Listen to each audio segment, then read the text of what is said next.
Hey, you. Stay back. Yep, stay back.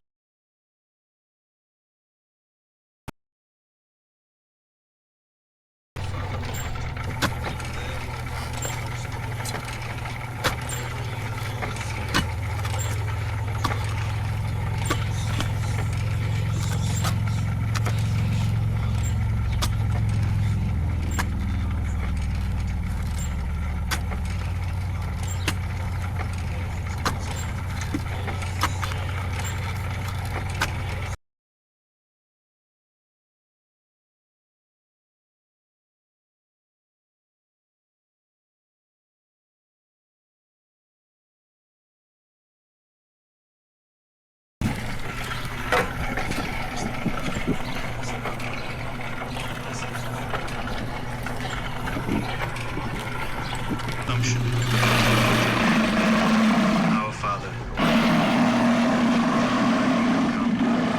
earth as it is in heaven.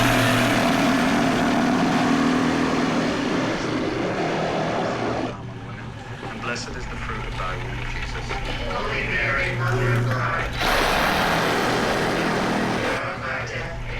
Hail Mary, full of grace, the Lord is with thee. Blessed art thou among women, and blessed is the fruit of thy womb, Jesus. Holy Mary, Mother of God, pray for us sinners.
So let me show you what's going on here. So this is sort of the final piece to hooking up the big tank to our water supply to the house. It was previously connected before we removed the building and dug the hole, but it was more or less at grade. And so I'm actually going to bury it. There will be a box around here where these fittings will be, let's see, not covered in dirt.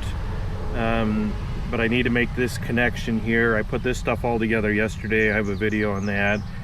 And then I'm going to tie into the water line, which goes down below frost and feeds the house by gravity. And you can see right now, I just have a temporary of about 125 gallons per tank up there. I'm just using the one to gravity feed into here. What I'm going to do, I wanted to make this a flexible and sort of durable line so that if I have to like take it off in the winter, something freezes up, I didn't want to be messing with this stuff, and I didn't want to be messing even with rubber hose that's flexible in these fittings. In the winter they tend to break, and if they've been there a while they get brittle and stuff. And so I'm going to put in this 1-inch water line. I just got to run a T off of here to get to connect it. I'll have a short piece of black plastic there, but otherwise this way I can connect and disconnect this if necessary. And then at the top here I'm going to have a it's going to be capped off somewhere up here, so that if necessary, like if the tank needs to be repaired or cleaned out every so often, I can hook up an auxiliary tank probably from inside the shed to have water while if the main tank is down for one reason or another. So that's going to be that. And then like I said, I'm going to build a box around this with an access panel and probably a heat lamp in here is usually what I do in the winter, depending on how well insulated it is, just so that this line doesn't freeze up. These lines don't really need to be below grade because water's running through it. It's just really on super cold nights when you're not when no one's using water and the water isn't being pushed through here, sometimes this can freeze. So I've always used a heat lamp or a heat tape or whatever. I don't think I'm going to have to do that now, but it'll be much easier now to keep this thawed. And if I should have a freeze up, to be able to thaw it out with a heat gun or just a source of heat for a little bit.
see me.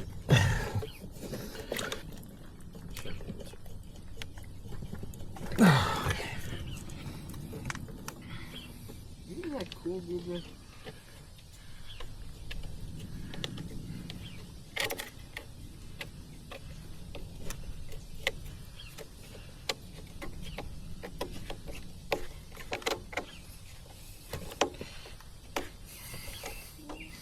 Aren't these bugs annoying you?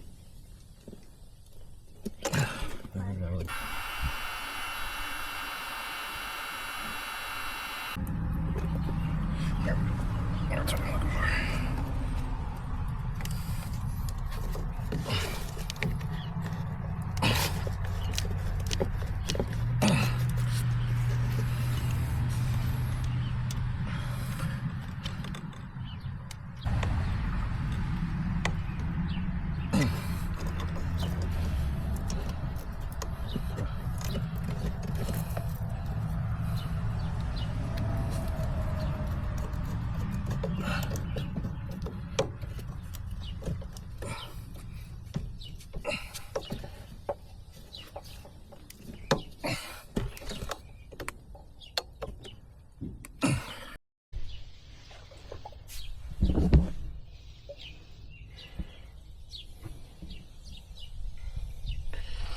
Well, it's on. I don't see any leaks here.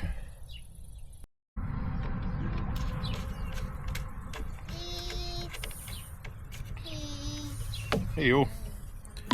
Heat this up so it comes off a little easier.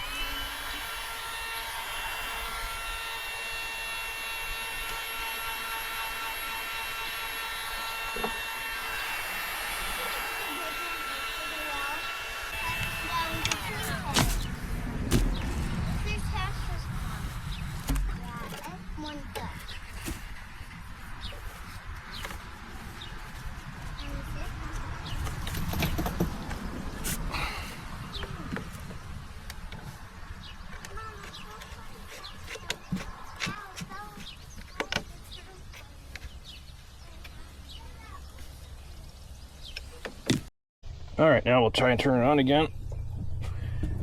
If it leaks anywhere, it might leak up here. Probably have to get the air out of the system. So maybe what I should do, maybe if I loosen it up, I don't know if the air will come out or not.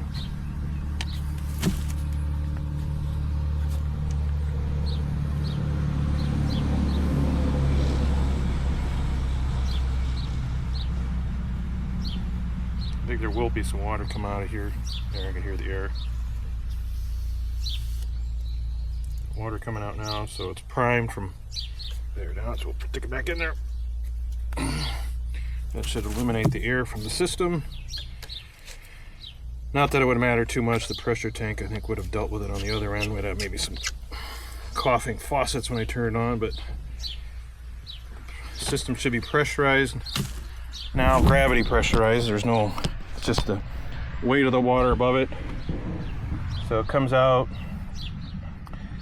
and this here is my drain plug. So if I want to drain the tank, I debated on whether to put it on this side of the valve or this side of the valve. I decided to put it on this side of the valve because you do get a lot of sediment here, and I wanted to be able to flush it without running that junk and stuff through the valve. So this way I can turn this, take this plug out, let the water drain out, and minimize the amount of sediment and corrosion that's going to end up in there. You're going to end up with some anyway because it settles in there, but hopefully that'll increase the lifespan of it. And then you come off of here. This is 1.25 to this is 1.25 to 1 inch reducer, and this is an inch nipple, inch T, inch nipple, inch shutoff valve. Brass. Went to the heavy duty one that'll hopefully hold up to the elements and the corrosion. 1 inch nipple, and then hook on this 1 inch water line. And then because of the bend and because I wanted to have some room to get it on and off, I went with a flexible pipe as opposed to a piece of this or even rubber hose. So then it ties in here, I used brass fittings here, probably overkill, but again, if I'm having to remove this in the winter, hopefully less chance that they break. And then up here, I'll probably take this down and put more of a brass fitting on here that I can tie into, so that if I need to add auxiliary water to the system when I'm, let's say, draining and cleaning the tank, I can do that. And this is all the tools that you get out for doing this. Pressure washer from washing out the tank. Got my bucket of shims where I lifted up, leveled up the tank. Wrenches, plumbing, fittings, wrappers, sawzall, heat gun, more pipe wrenches. So now I just have to build a box around this so that I can put a nice sealable door on top that I can access if I need to, but also keep it warm enough so that it won't freeze in the winter, since it won't be, you know, it won't be 4 foot below grade. It'll be probably 2 feet below grade, which will be fine. I'll just have to have a way to add a little heat in there if I need to on the really cold nights in the winter.